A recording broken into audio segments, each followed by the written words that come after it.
Is Donald Trump trying to leave NATO? Listen to this video. Are you going to make that policy, U.S. policy, that the U.S. wouldn't defend NATO countries that don't pay? Well, I think it's common sense, right? If they don't pay, I'm not going to defend them. No, I'm not going to defend them. I got into a lot of heat when I said that. You said, oh, he's violating NATO.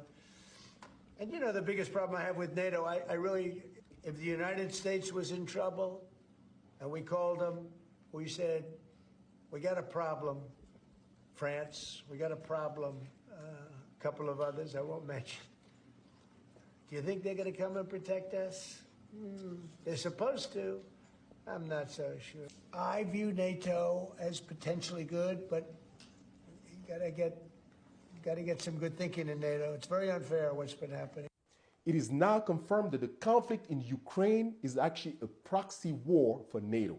So now that Russia is winning this conflict and everybody is admitting it, Donald Trump included, it is now concluded that NATO failed this mission miserably.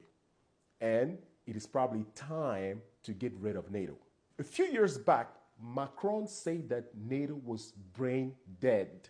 In a magazine interview, the French president said the Mutual Defense Pact was in danger of breaking down.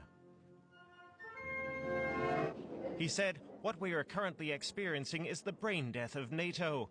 NATO was actually created to fight the Soviet Union, right? And the Soviet Union, in return, they created the Warsaw Pact. So the Warsaw Pact is also like NATO. So, you know, Russia, the Soviet Union, they have their partners in this military alliance, just like, you know, the United States, Europe, you know, they're partners in this military alliance.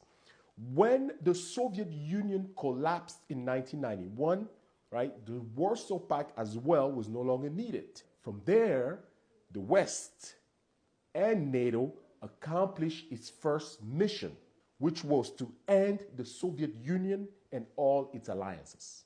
Now, at that point, you would think that NATO was no longer needed, right? Its bigger enemy is gone. The West was supposed to also dissolve NATO. But for the US, it wasn't enough. They wanted to go all the way into Russia and dismantle Russia completely. Right? I'm talking about dividing Russia, taking part of it, just like they did with Germany after World War II. After 1991, Bill Clinton was the one who announced that, no, they will have to continue expanding NATO.